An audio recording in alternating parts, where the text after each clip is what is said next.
Uno de los casos que más nos da dolores de cabeza es aquel niñito que tenemos infectado, que ya le pusimos antibióticos, ya le cambiamos a uno, a otro, y bueno, no nos responde este pequeñito casi siempre por problemas inmunológicos por ahí. Entonces, en esos casos, nuestra salvación por ahí es la doctora Aide Tamara Steines-Bon, que es una inmunóloga clínica y especialista en alergias y en pediatría de la UMAE 25, que nos honra con su presencia por aquí para darnos una plática sobre el uso de gamaglobulinas en los pacientes graves. Le dejo la palabra.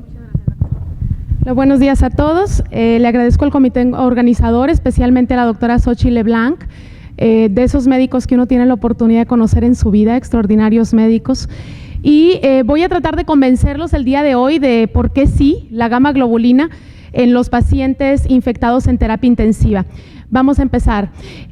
Cuando Xochitl me invitó para dar esta plática, la verdad es que pensé cuáles eran las causas por las cuales me mandaban pedir interconsultas, ya sea de ahí de mi hospital, del Hospital 25, o ir interconsultas a la 34 generalmente. Y en realidad, tal vez las tres cosas principales por las que me pedían era niños infectados, sépticos, que ya habían estado con antibióticos y querían ver si podíamos utilizar algo de inmunoestimulación, que en este caso lo que vamos a hablar es gamma.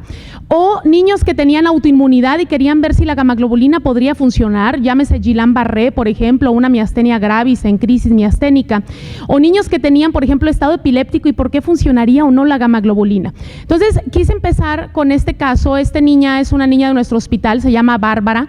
Bárbara ya tiene ahorita como unos 5 años aproximadamente, y yo la conocí porque me la enviaron desde Durango. Ahí en Inmunología la 25 vemos 8 estados de la República Mexicana, y cuando me la envían de Durango, le envía un excelente infectólogo pediatra y me la manda porque Barbarita es una niña especial, de esas que ustedes están acostumbrados a ver, no el paciente que va y te acude a consultar por una gripita, sino niños verdaderamente complicados. Que esta niña tiene antecedentes o tiene un síndrome que se llama síndrome de West, que son crisis convulsivas continuas, repetitivas, permanentes durante todo el día. Pero evidentemente yo no la conocí a ella porque convulsionaba, para eso ella tenía su neurólogo, sino que la conocí porque ella se infectaba frecuentemente. Bárbara tenía sinusitis, otitis medias y neumonías recurrentes, incluso había tenido internamientos por neumonías, y estas sinusitis y otitis medias habían sido diagnosticadas por un infectólogo pediatra y tratadas adecuadamente. El asunto es que Barbarita utilizaba antibióticos 2 o 3 veces por mes, y cada vez que ella se infectaba, entonces las crisis convulsivas empeoraban y su síndrome de West se volvía verdaderamente insoportable. Cuando le enviaron acá a Inmunología de la UMAE 25, ella tenía todos los estudios normales, lo típico, ¿no? Que uno dice, bueno, a ver qué le hallo, y sale todo bien, VH bien, inmunoglobulinas bien, citometría de flujo normal, pero en este caso con Barbarita pudimos detectar un defecto de subclases de IgG2, y aunado a una niña que tiene alteraciones verdaderamente de infecciones recurrentes, decidimos utilizar gamaglobulina. A Bárbara le empezamos gamaglobulina, la dosis que les comentamos ahí, y pues la mejoría fue espectacular. 3 meses después de que la citamos, la mamá no solamente menciona que Bárbara no volvió a tener infecciones, sino que sus crisis convulsivas disminuyeron de manera dramática. Y aquí la pregunta es, ¿qué tiene que ver la gamaglobulina con que la niña ya no convulsione tan frecuente como convulsionaba antes? Y esta respuesta o esta interrogante, me la hago también después de algunos pacientes que tuve la oportunidad de conocer con otro gran médico y gran ser humano, el doctor Román, que me mandó a enviar o me mandó a hablar en una de mis vacaciones, por cierto, con esta niña en la terapia intensiva ahí del hospital, y me mandó a hablar porque es una niña en Monclova con una sepsis por un ectima gangrenoso por Pseudomonas. Y entonces dice, bueno, ¿qué es? Fíjense el pensamiento de un terapista. ¿Por qué hizo que esta niña cayera aquí por un ectima gangrenoso por Pseudomonas? ¿Por qué a ella le dio Pseudomonas y no a los demás familiares que viven con ella? Comen lo mismo, respiran lo mismo, están en el mismo ambiente. ¿Qué hace que esta niña se esté casi muriendo por Pseudomonas? Y también aplicamos gamaglobulina y otros inmunoestimulantes, y evidentemente todo el manejo, que es lo principal, todo el manejo de terapia intensiva, y esta niña logró salir.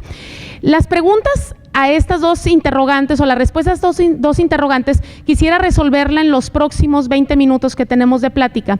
Tomando en cuenta, vamos a tratar de comprender esto de la gamma globulina y yo tratar de poder explicarles el por qué es nuestra arma mágica como inmunólogos. La gamma globulina se descubrió a partir del doctor Eugen Bruton. El doctor Bruton es el de las agamaglobulinemias de Bruton y era un médico militar, médico pediatra. Él publicó su primer artículo en el Pediatrics en 1952 y lo publicó con este caso de un niño que se llamaba Joseph. Él tenía un paciente de 8 años de edad con este nombre y este niño se infectaba frecuentemente. Era su cliente VIP, ¿no? De esos que uno ya no quiere estar viendo en el consultorio, que hasta te da pena porque otra vez otitis, faringo, amigdalitis, neumonías. Y este niño Joseph había sido internado por el doctor Bruton durante 4 veces por sepsis en terapia intensiva. Y entonces el doctor dijo, bueno, ¿qué tiene este niño? O mejor dicho, ¿qué no tiene este niño que los demás adultos o niños sí tienen que no hagan que se estén muriendo por infecciones? Y entonces el doctor Bruton tomó este estudio para ver la cantidad de proteínas que tenían. Acuérdense que en esa fecha el doctor no podía poner inmunoglobulinas A, G, M, D, o sea, no existían pues. Y entonces él le mandó pedir este estudio para ver la cantidad de proteínas y se dio cuenta que en este suero normal, que era del doctor Bruton, él tenía esta proteína gamma que el niño Joseph no tenía. Y entonces esta proteína gamma son las gamma globulinas. Y él se dio cuenta entonces que este niño tenía, o más bien dicho, le faltaba esta proteína que podía hacer que eso fuera lo que él se estuviera infectando. A partir de ahí, el doctor Bruton, con su equipo de colaboración en 1952, empezó a hacer como unos liofilizados del suero de gente que tuviera esa proteína gamma para los niños que no tenían esa proteína gamma. Y así fue como se empezó o se pusieron las primeras gamaglobulinas en el mundo. Estamos hablando de 1952. A partir de ahí, las inmunoglobulinas o las gamas globulinas fueron mejorando y a partir de 1980 fue cuando ya se empezaron a conocer más como una introducción de pacientes en los cuales les faltaba gamma globulina y ponérselas. Para los años 2000, 2002, 2003 ya el Instituto Mexicano del Seguro Social podía contar con gamma globulina y a partir del año 2009 ya COFEPRIS está autorizando las gamas globulinas al 10% y gamma globulina subcutánea, que es otra manera de administrar gamma globulina en nuestros pacientes con inmunodeficiencia. ¿Qué es la gamma globulina? Pues, ¿cómo se hace? Actualmente la gamma globulina se saca de más de 10,000 donadores sanos. Imagínense lo que es eso, por eso es tan cara. Es decir, es plasma de 1,000 o 10,000 donadores sanos y a partir de estos 10,000 donadores sanos, ese plasma se hacen por supuesto pruebas para ver que no tengan ningún proceso infeccioso de los que podemos conocer hoy en día. Es decir, le checan, pues ya saben, sífilis, sida, hepatitis C, antígeno P24 para citomegalovirus y cuando ya están seguros que por lo menos en ese momento esos donadores no tienen ninguno de estos procesos infecciosos, entonces someten este plasma humano a una serie de eventos que van desde procesos de fraccionamiento con etanol a diferentes temperaturas, cambios de pH, de tal manera que al final de cuentas lo que ustedes van a obtener son los frasquitos esos carísimos, que ya saben que cada frasco es carísimo, cuesta entre 12,500 y 15,000 pesos cada 5 gramos de gamma globulina, y ese frasquito contiene 10,000 donadores sanos con todos los anticuerpos que eso implica, y por supuesto puede venir el líquido o puede venir el polvito para preparar, que es el liofilizado, dependiendo de la marca que uno escoja. Ahora, cuando uno piensa utilizar gamma globulina en un niño y uno está en una institución, como que uno no le tiembla la mano y dice, ay, ponle gamma, o sea, que al cabo aquí hay, pero a veces no es tan fácil si no tiene uno el recurso a la mano, porque es un medicamento verdaderamente caro. En lo que está indicado, o que digamos que el cuadro básico, que nos basamos mucho en eso, las personas que trabajamos en instituciones, está autorizado para todas estas, en pacientes con inmunodeficiencia, e incluso en el cuadro básico está autorizado para niños con sepsis, y por supuesto para Guillain-Barré y PTI. En realidad, cuando ustedes ya tienen la gamma globulina en los frasquitos, la gamma globulina lo que contiene, casi todo totalmente es 95% pura IgG, es decir, inmunoglobulina tipo G de memoria, con una experiencia inmunológica de 10,000 donadores adultos sanos. Imagínense esa IgG contra qué ha luchado, pues contra lo que ustedes se puedan imaginar de bichos, si tienen esa respuesta inmunológica. Cuando uno tiene el frasquito ahí de la gamma globulina, pues uno se pregunta, bueno, ¿y esto cómo jala? O sea, ¿cómo funciona? ¿Cómo puede ser que esto te puede ayudar dentro de todo el manejo de terapia intensiva poder salvar a un paciente. Y la gamma globulina tiene dos mecanismos de acción esenciales. Un mecanismo de acción que se llama antígeno específico y otro mecanismo de acción que se llama inmunomodulación. El mecanismo de acción antígeno específico es simple, es decir, el niño le falta gamma globulina porque es un inmunodeficiente, pues ponle gamma. Y ponle gamma cuánto tiempo dependiendo de la inmunodeficiencia que tenga. Pero el que no está simple de comprender es ese niño que está en terapia intensiva y que te lo tomas inmunoglobulinas y están normales, VH normal, acitometría normal, y entonces ve el inmunólogo y dice, pues ponle gamma como quiera. Y dices, bueno, pues entonces si le falta ponle y si no le falta como quiera ponle. El asunto es que la gamma globulina es como una especie de bala mágica en la cual te ayuda con efectos de inmunomodulación que están anotados y que voy a tratar de explicarlos acá. Cuando tú pones gamma globulina a un paciente séptico, le estás poniendo, les repito, la respuesta inmunológica, la memoria inmunológica de 10,000 donadores.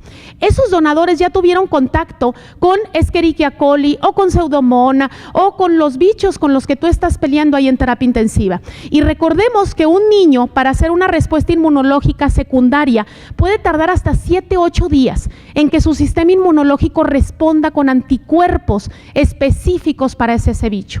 Y los que están en terapia intensiva saben que 7-8 días puede ser la diferencia entre la vida y la muerte con un paciente. Por eso el tratar de darle esta inmunidad pasiva, es decir, meterle todos estos anticuerpos que vayan y neutralicen al bicho, que hagan una especie de opsonización, que se peguen los anticuerpos en el microorganismo y en las células que lo fagocitaron, como echarle merengue a un pastel para que vayan los fagocitos y se los coman con más gusto y más rápido. Y por supuesto que esta gamma globulina vaya y se pegue para que atraiga las células del paciente y maten al microorganismo. Es decir, cuando nosotros ponemos gamma globulina, y que siempre se los digo a mis residentes, si te preguntan por qué gamma en este paciente séptico, pues es fácil responder. Bueno, doctor, en este paciente podríamos utilizar gamma porque la gamma globulina ayuda a solubilizar los complejos inmunes circulantes que se están formando en ese paciente. Ayuda a inhibir o a neutralizar esta actividad increíblemente rápida de complemento. Por eso cuando usted es un niño séptico le toman complemento, tómale C3 y C4. ¡Pum!, deprimido. Y esa depresión es porque el niño se lo está acabando. Es decir, está aventando y aventando bombas, que al final de cuentas el complemento es como una especie de bomba que va y agujera todas las células infectadas para que no estén produciendo ese problema. Y el complemento es genial. Es lo que nos defiende contra infecciones, es lo que nos defiende que no estemos muertos de meningococo, por ejemplo. Pero el complemento puede ser lo que mata a un niño en una sepsis. Recordemos que lo que mata a un niño en una sepsis no es el bicho, sino es la respuesta inmunológica del niño a ese microorganismo. Y entonces si tú pones gamma, entonces tú le inhibes la liberación de las citocinas inflamatorias que están de sobremanera e inhibes también a los complejos inmunes circulantes y a las citoquinas, la interleucina 1 y el factor de necrosis tumoral alfa, que están súper aumentados en la sepsis. De tal manera que tal vez estos son los anuncios que yo siempre meto de inmunodeficiencias en las pláticas. Cuando ustedes tengan un niño que se esté infectando de manera severa, es decir, ustedes como especialistas en terapia intensiva, si ven un niño en terapia intensiva, la primera pregunta que hay que hacerse es ¿por qué llegó hasta aquí? ¿Qué hizo que ese niño y no los hermanitos de él se esté muriendo de una infección que todos tuvieron contacto? Y ahí es cuando entramos nosotros como inmunólogos.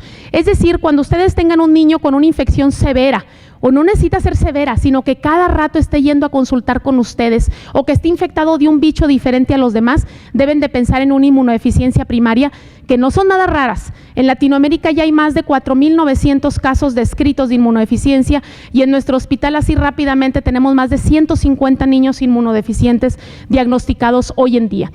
Cuando uno utiliza gamma globulina en los pacientes con inmunodeficiencia y va uno a la terapia intensiva, como que ahí no hay duda, ¿no? O sea, te habla el doctor y te dice, Tamara, hay uno de tus pacientes con gamma globulinemia y pues está muriendo.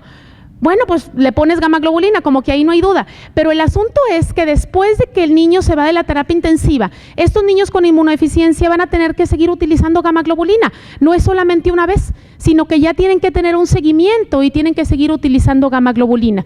Y cuando uno usa gamma globulina en los pacientes inmunodeficientes, pues les va genial, porque ese niño nunca más se va a volver a internar en la terapia intensiva. Nunca más. La calidad de vida les cambia de manera enorme a los pacientes que usan gamma globulina bien indicada. Me refiero en inmunodeficiencias primarias por anticuerpos, como es el caso que les platico.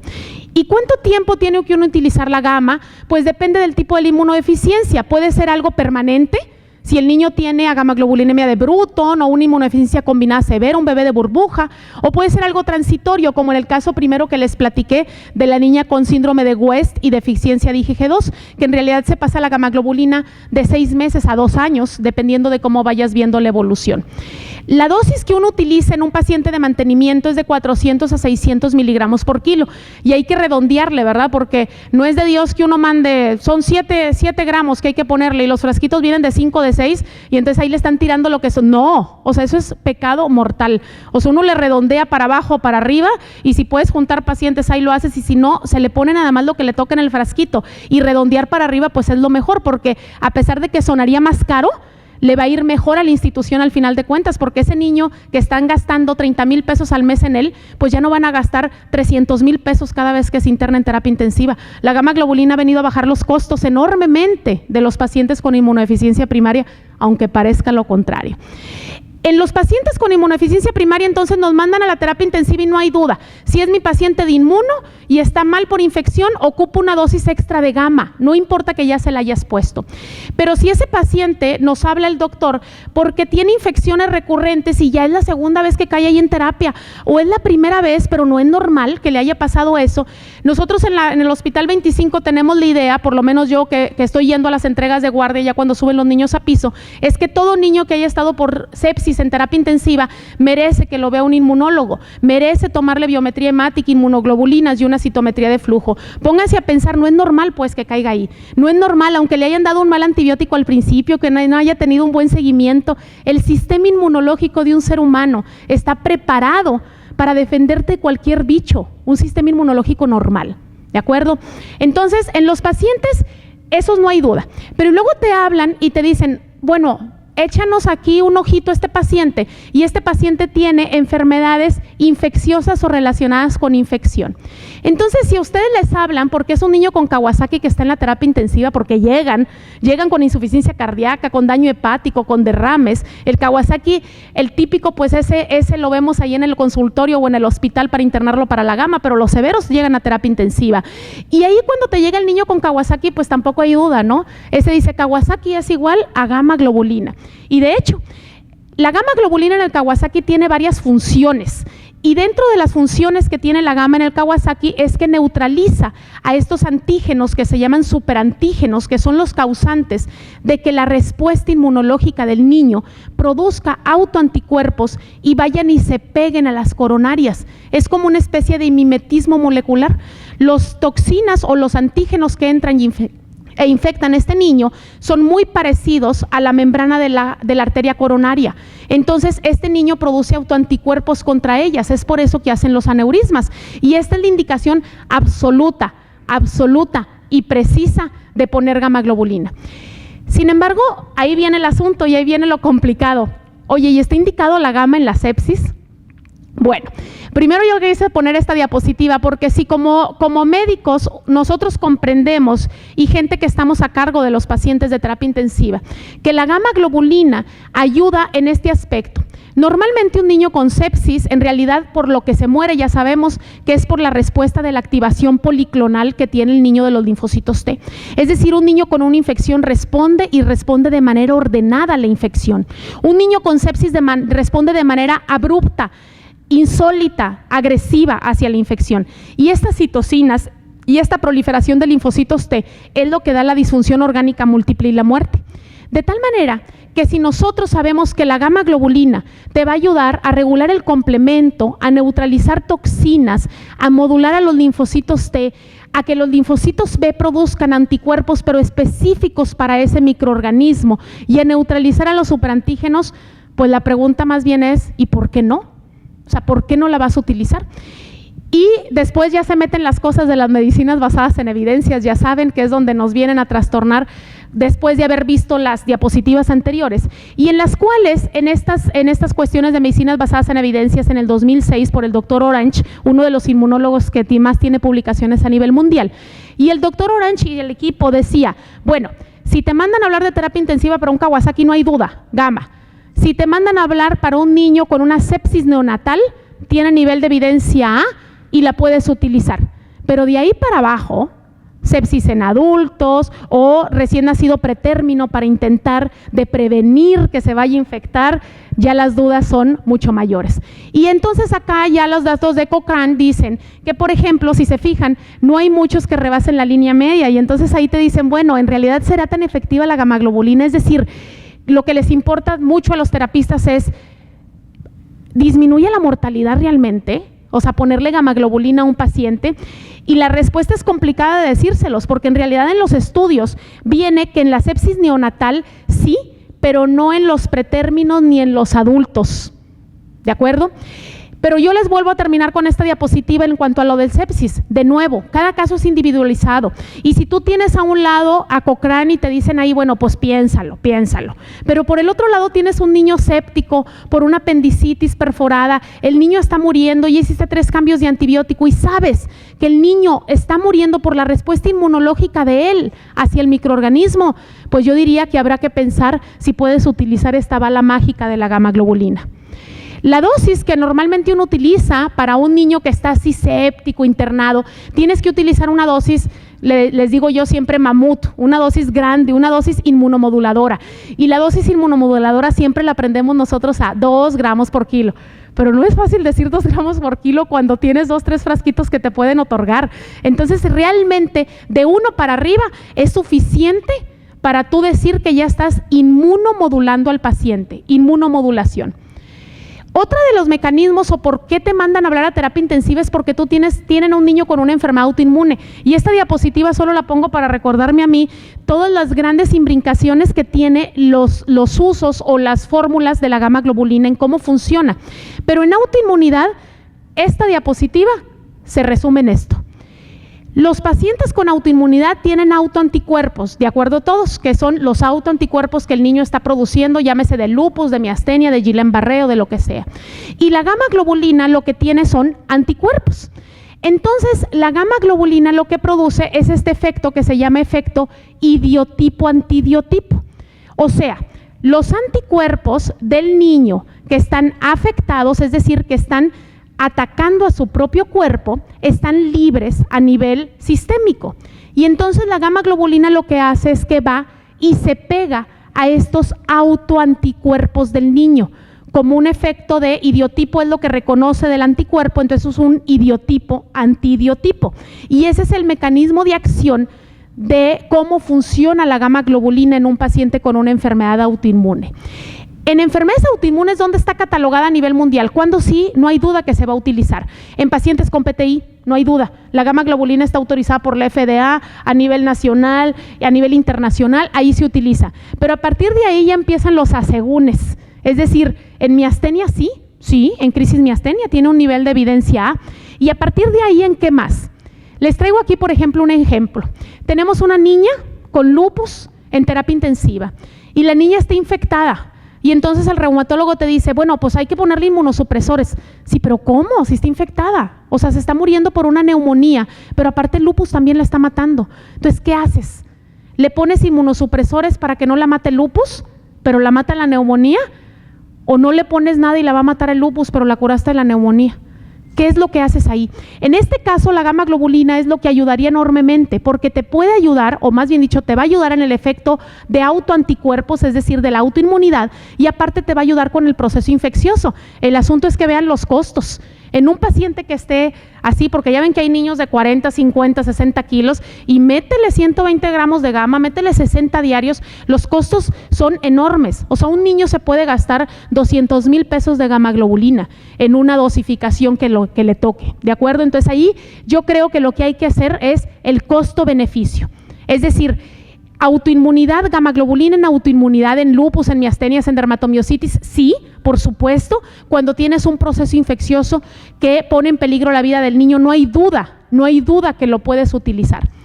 Este es otro mecanismo de acción del Guillain-Barré, eso sí tampoco no hay duda, está demostrado a nivel mundial y es categoría A, de clasificación A. ¿Vas a usar gama en un Guillain-Barré? Obvio que sí. ¿Por qué vas a utilizar gama en el Guillain-Barré? es algo muy parecido a lo que ocurre en Kawasaki. Normalmente estos niños con Guillain-Barré tienen una infección previa, llámese por Campylobacter jejuni, que es el más común así conocido, pero pues puede ser cualquier virus. Y entonces estos tienen estos lipopolisacáridos que tienen un mimetismo molecular, son idénticos o se visten idénticos a las vainas de mielina. Idénticos. Y entonces los anticuerpos del niño dicen, me estoy infectando de un bicho. Voy a producir anticuerpos contra ese bicho. Y van y matan al bicho, pero también van y atacan a las vainas de mielina porque son idénticas al bicho que le dio a este niño. Y entonces lo que ocurre es que estos antígenos se van y se pegan a la vaina de mielina y esto ataca o produce un complejo de ataque de membrana, de complemento, que va y destruye esta vaina de mielina en los niños con Guillain-Barré, y que es algo dramático que ustedes han visto con los niños ahí intubados. Sin embargo, si nosotros ponemos gamma globulina, lo que vamos a hacer es que vamos a inhibir estos autoanticuerpos de este paciente y vamos a inhibir este complejo de ataque de membrana producido por este mismo niño, que él mismo se está produciendo, digamos así, la afección, y entonces va a mejorar muchísimo los niños con Guillain-Barré. Y aquí el Cochrane no tiene duda, o sea, aquí dice, todas estas revisiones que han hecho desde el 2001 hasta el 2012, dicen gamma-globulina en Guillain, incluso mejor que plasmaféresis en costos. A pesar de que la gamma es más cara en un inicio, lo que uno tiene que desembolsar en un inicio, al final de cuentas en días hospitalizados y en ventilador, la gamma globulina se lleva de calle a la plasmaféresis y esto está demostrado a nivel mundial. Ok, entonces, otra de las causas por las cuales nos piden interconsulta, que esto es algo que ha sido complicado para entender para mí, y realmente nuestros neurólogos del hospital pues ni me piden interconsulta a mí para esto, ellos mismos lo hacen, que es utilizar gamma globulina en estados epilépticos. Y entonces aquí en los niños con West, en los Rasmussen o en los niños con Lennox-Gastaut, dicen, oye, es que le ponemos pulsos de metil y el niño mejora. ¿Pulsos de metil? O sea, ¿qué tiene que ver eso con las crisis convulsivas? Y sí, la señora ve y se los pide, doctor, vuélvalo a pulsar, porque como que otra vez le regresó las crisis convulsivas. Y entonces aquí lo que está ocurriendo, lo que se conoce hoy en día, que esto es algo realmente relativamente nuevo, como del 2009 para acá, es lo que se está sacando de la gamma globulina en crisis convulsivas, es que aparentemente todas estas crisis convulsivas severas, Rasmussen o estos niños con West, tienen, o los Lennox-Gastaut, tienen como un componente autoinmune, y que parecería que la gamma globulina lo que hace es que regula estos mecanismos de antiinflamación o mecanismos antiinflamatorios y estos anticuerpos antineurona que están produciendo estas crisis convulsivas. Esa es la manera en la que se están tratando de explicar por qué verdaderamente cuando tú pones gamma globulina a un niño con un estado epiléptico, o no un estado epiléptico, sino crisis convulsivas de difícil control como estas, mejoran notablemente sus crisis. Sin embargo, les voy a ser sincero, es lo único que hay escrito de esto, o sea, realmente no se conoce bien el mecanismo de acción de por qué funcionaría así. Y este es otro de nuestros pacientes que tuvimos la oportunidad de ver con los médicos de terapia intensiva y la doctora Luz María Sánchez ya en piso, que hizo un extraordinario trabajo también con esta nena. Y es una nena con un Steven Johnson. Y entonces aquí la pregunta es, bueno, ya que están ahí entrados los de terapia y los residentes de terapia, dicen, oye, si le ponemos gamma a esta, ¿qué? Pues sí, la verdad es que la respuesta ahí es bien rápida, sí. Sí hay que ponerle gamma globulina, y la respuesta es fácil en Steven Johnson. Los niños que tienen Steven Johnson tienen un aumento, digámoslo así, en la unión esta que se llama Fas-Fas ligando, que es el dominio de muerte, así se llama, y tienen aumentado el dominio de muerte de los queratinocitos, de tal manera que lo que se tomaron, llámese la motrigina o trimetropina o lo que haya sido, que les produjo el Steven Johnson, de nuevo, es una respuesta inmunológica del huésped hacia eso. Y entonces lo que está produciendo es muerte programada, pero de apoptosis, muerte rápida de los queratinocitos. Y cuando tú pones gamma globulina, lo que haces es inhibir ese dominio de muerte, inhibes el Fas ligando, y entonces es dramático que tú pones la gamma en un Steven Johnson y entonces el niño para todo el problema y entonces deja de estar descamando y deja de tener todas las alteraciones de órganos múltiples que tienen, porque al final de cuentas pues no se mueren porque están haciendo eso, sino por toda la afección orgánica severa que tienen. Y en algunas otras cosas que me han hablado para utilizar gamma globulina, y que cada vez que me hablan y, oye, ¿le jalará la gamma a él? es un suplicio, o sea, pensar si puede jalarle o no y pensar, bueno, ¿qué es lo que tiene? Yo vine a conocer en el Hospital 25 esto del PANDA, que son desórdenes neuropsiquiátricos por estreptococo, y yo pensé, bueno, si el estreptococo hace lo mismo que en el Kawasaki o lo mismo que en el Guillain-Barré, y en realidad lo que está teniendo la niña es una respuesta inmunológica de sus autoanticuerpos del estreptococo a nivel cerebral, y que por eso hace esos movimientos de corioatetosis durante todo el tiempo que le estuvimos entrevistando, y que al empezarle a pasar la gama se empezaron a disminuir y se quitaron, es algo dramático, y que la verdad es que cuando uno que va empezando en esto de la inmunología lo ve, hasta que no lo ves puedes creer lo que uno lee, pues, porque leerlo y aplicarlo es diferente. Me decían mis maestros, uno de mis maestros tenía 80 años cuando me enseñó inmunología él, y me decía mi maestro que fue de los primeros que utilizó gamma en el país e inmunosupresores, y me decía que una cosa es la medicina basada en evidencias y que él está de acuerdo, pero que también hay medicina basada en experiencia que uno tiene que agarrar de la gente que va haciendo estas cosas. De tal manera que entonces las dosis de gamma, se las repito, son de 400 a 600 cuando es un mantenimiento, pero cuando ya quieres utilizar algo en terapia intensiva, pues es por arriba de 1 gramo, o 1 gramo podría ser suficiente. ¿Por dónde se administra la gamma? Bueno, intramuscular ya no, chicos. O sea, o es intravenosa o es las nuevas formas subcutáneas, pero en terapia intensiva no me queda duda que tiene que ser intravenosa. ¿Y cómo se administra la gamaglobulina?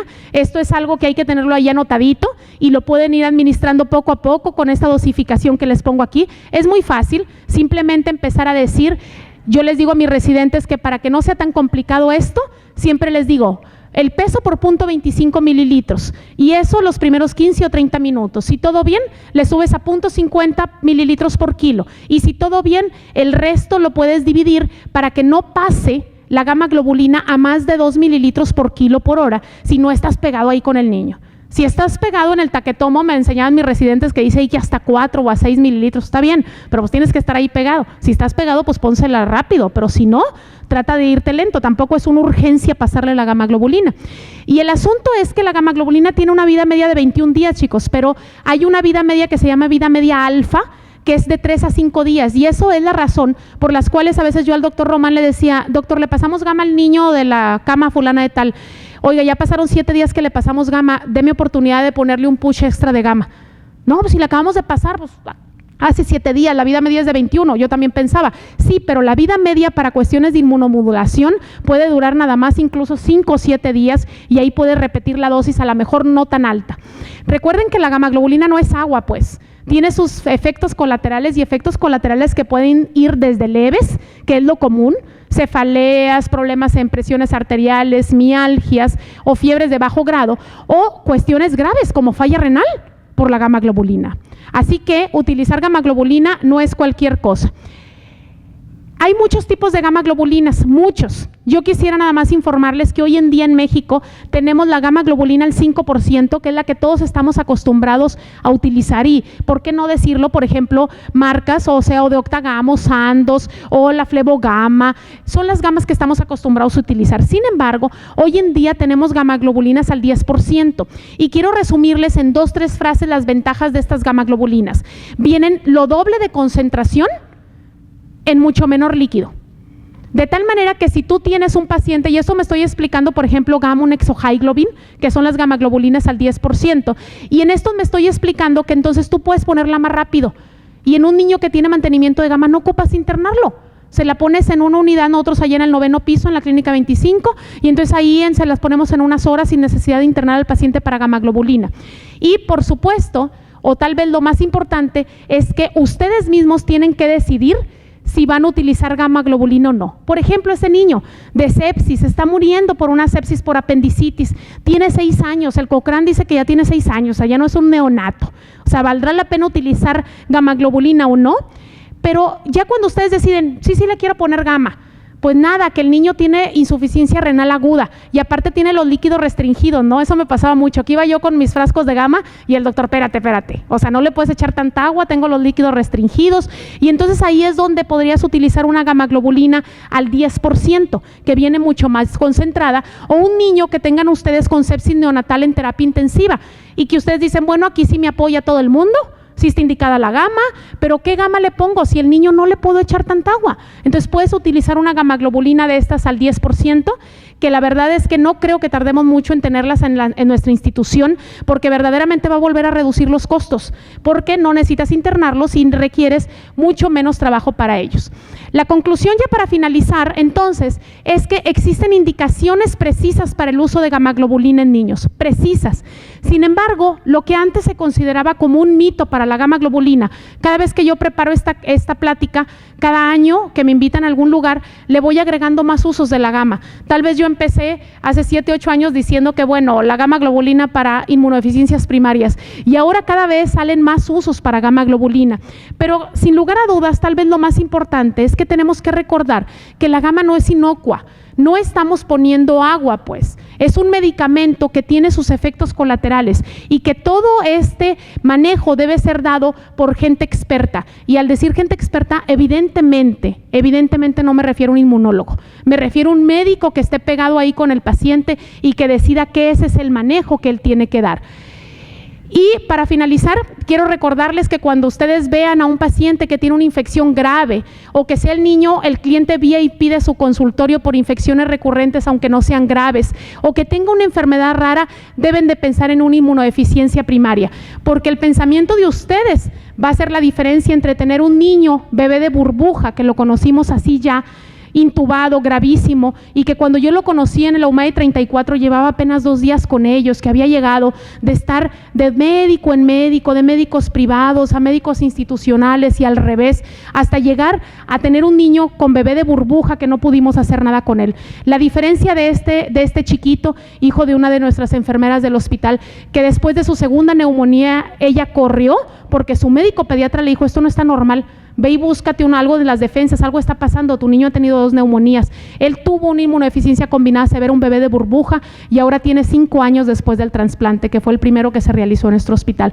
Entonces la diferencia entre él, Nachito, y él, que es Manuelito, es el pensamiento de ustedes de que ese niño puede tener una inmunodeficiencia primaria. Muchas gracias.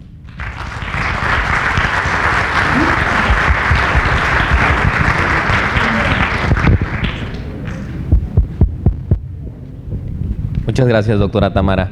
Como siempre, una brillante exposición de la doctora. Y bueno, lo que nos deja de enseñanza, aparte de cuándo sí y cuándo no usar la gama, es que cuando tengamos un niño muy malito que no sepamos qué hacerle y sospechemos en inmunodeficiencia, yo creo que la primera alternativa es hablarle a la doctora Tamara. Definitivamente. Una pregunta, sí, adelante. Dos preguntas. Ella habló de otros inmunomoduladores más ¿Cuáles son? Dosis. Ok, ¿otros inmunomoduladores? Ya, en realidad los 2 inmunomoduladores que yo utilizo es gamaglobulina, que es y el otro que tal vez muchos han oído hablar ustedes de ellos es el factor de transferencia, y ese yo digo que es otro show, porque podrían ser 2 o 3 pláticas de factor de transferencia, y la dosis de gamaglobulina la comentamos por arriba de 1 gramo por kilo en pacientes que tengan sepsis o que quieran inmunomodular, y el factor de transferencia dependerá mucho de la citometría de flujo que uno tome y la cantidad de linfocitos T que tenga el niño para poder calcular la dosis. Ahí sí sería difícil decírsela porque dependería de cada caso, pero en realidad esos son los 2 inmunoestimulantes que uso para pacientes graves. Evidentemente en niños de consultorio que se infectan frecuentemente, los 2 que están demostrados a nivel nacional y mundial que funcionan con estudios, lo voy a decir así, al cabo ni están ahorita participando ni nada, es Rivovac y Bronchovac, son los 2 que están, digamos que ya autorizados para su uso con estudios en niños, ¿de acuerdo? Entonces ese tipo de inmunoestimulantes claro que funciona, pero son para cosas leves. Ya para cosas en terapia intensiva tenemos gamaglobulina o factor de transferencia, pero en realidad la gamaglobulina pues es la bala mágica para utilizarse. La segunda pregunta, hay un producto que tiene muchos años, probablemente más de 20, 30, como más de 35 años, la veriglobina P. Sí, ya. ¿La veriglobina intramuscular? Sí. Sí. Bueno, la veriglobina intramuscular son de las... Quiero su opinión de ese producto. Sí, porque en realidad son gamaglobulinas intramusculares. Nosotros como inmunólogos no las indicamos. El asunto es claro. Si tú vas a utilizar gamaglobulina, que al final la veriglobina es una gamaglobulina, si vas a utilizar una gamaglobulina es porque tú piensas que tu niño tiene una inmunodeficiencia. Y si tu niño tiene una inmunodeficiencia, no se va a beneficiar solo con gamma-globulina intramuscular. Tu niño necesita gamma-globulina intravenosa o gamma-globulina subcutánea. Si tu pensamiento es, no tiene inmunodeficiencia, pero es que se enferma bien seguido, pues entonces dale un inmunoestimulante de los otros, porque la gamma-globulina intramuscular hoy en día para nosotros como inmunólogos está proscrita, no lo utilizamos. Aunque sigue estando en el mercado. Yo sé, pero no lo utilizamos como inmunólogos. Hemos visto buenos resultados. Yo sé, y no le diría yo que no lo utilice, pues. A lo que me refiero es que si la está utilizando pensando en que el niño tiene una inmunodeficiencia primaria, pues no está bien hecho, porque ahí el niño requiere gamma-globulina intravenosa. Pero si está pensando que le ayuda, no tiene inmunodeficiencia primaria, pero le ha ayudado, pues yo también le daría la oportunidad de ver, en vez de intramuscular, pues a lo mejor hacer el cambio a un inmunoestimulante de farmacia más factor de transferencia, y a lo mejor con eso tendría la solución. Pero no digo que esté mal, el asunto es que si es un primario, no tendría razón de ser si es intramuscular. Sí, doctora. Doctora, otra pregunta. Nosotros en el hospital tenemos pacientes con cardiomiopatía dilatada, casos muy, muy dramáticos, niños muy chiquitos con fracciones de eyección muy, muy bajitas. Los seguimos por consulta y no mejoran. En un bebé es triste el caso. Vi como opción alternativa la gamma-globulina. El Kawasaki tiene su indicación, ¿no? Todos estos casos de inmunoafección, como que a partir del inicio de la fiebre hay un tiempo. Sí. La cardiomiopatía dilatada, a nosotros el niño no sabemos cuándo inició el cuadro. Frecuentemente nos llegan ya cuando vienen con falla cardíaca y a veces hay el antecedente de alguna gripita, algún cuadro infeccioso. ¿Podríamos utilizarla aún cuando el tiempo, a diferencia del CAWA o de otras patologías, no está definido el inicio de ese cuadro? Pues le voy a decir algo, y esto no está escrito en ningún lado, pero si el niño está en falla cardíaca y usted lo está recibiendo en ese momento, no importa cuándo sea, yo como inmunóloga, después de ver los mecanismos de acción de la gamma, claro que lo indicaría. El asunto es que eso no está escrito así por cuánto tiempo. Recién vengo del Congreso Latinoamericano de Inmunodeficiencias y habló ahí el doctor Casanova, que es el inmunólogo tal vez más afamado a nivel mundial. Y el doctor Casanova hoy en día está trabajando con dos aspectos bien importantes. Uno, ¿por qué los niños con influenza? ¿Por qué unos se mueren y otros no? Es decir, ¿dónde está la afección inmunológica de estos pacientes? Si ya les descubrió un defecto ahí genético en un gen fulano de tal que afecta al interferón alfa. ¿Y saben qué otra cosa está trabajando? En miocardiopatías dilatadas. Es decir, ¿por qué unos niños genéticamente están predispuestos a que les pase eso y los otros no? Y ahí la discusión fue ¿por qué no si gamma? Y la verdad es que ahí podrías utilizar la gamma por los mecanismos que hablamos, pero sería muy complicado para mí decirle específicamente en qué caso. Para mí como inmunóloga me queda claro que si el niño te llega hoy y te llega en falla cardíaca, no importa cuándo haya tenido el problema, si el niño está mal y está grave, yo sí le daría la opción de utilizar gamma globulina. Dígame. ¿Qué plantaron al niño? Células madres, hematopoyéticas. ¿Alguna otra pregunta?